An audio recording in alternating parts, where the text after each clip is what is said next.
ಸ್ನೇಹಿತರೆ ನಮಸ್ಕಾರ. ಇವತ್ತಿನ ಈ ವಿಡಿಯೋದಲ್ಲಿ ಸಬ್ಜಾ ಬೀಜಗಳ ಬಗ್ಗೆ ಉಪಯೋಗಗಳ ಬಗ್ಗೆ ತಿಳಿದುಕೊಳ್ಳೋಣ ಬನ್ನಿ. ಸಬ್ಜಾ ಬೀಜ ಅಂದ್ರೆ ಬಿಸಿಲ್ ಬೀಜ ಅಂತ ಕರೀತಾರೆ. ಇದು ತುಳಸಿ ಹೋಲುವ ಸಸ್ಯದಿಂದ ಬರುತ್ತದೆ.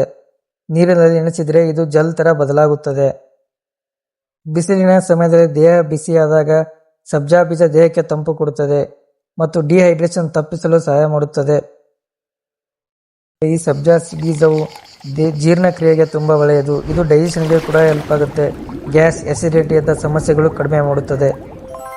ಈ ಸಬ್ಜಾ ಬೀಜ ನೀವು ತೆಗೆದುಕೊಳ್ಳುವುದರಿಂದ ಸ್ಕಿನ್ ಕೂಡ ಗ್ಲೋ ಆಗುತ್ತದೆ, ಪಿಂಪಲ್ಸ್ ಕೂಡ ಕಡಿಮೆ ಆಗುತ್ತವೆ.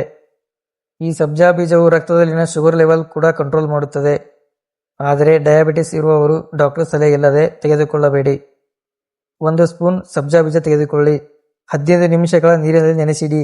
ನಂತರ ಜ್ಯೂಸ್ ಅಥವಾ ಹಾಲಿನಲ್ಲಿ ನೀರಿನಲ್ಲಿ ಮಿಕ್ಸ್ ಮಾಡಿ ಕುಡಿಯಬಹುದು.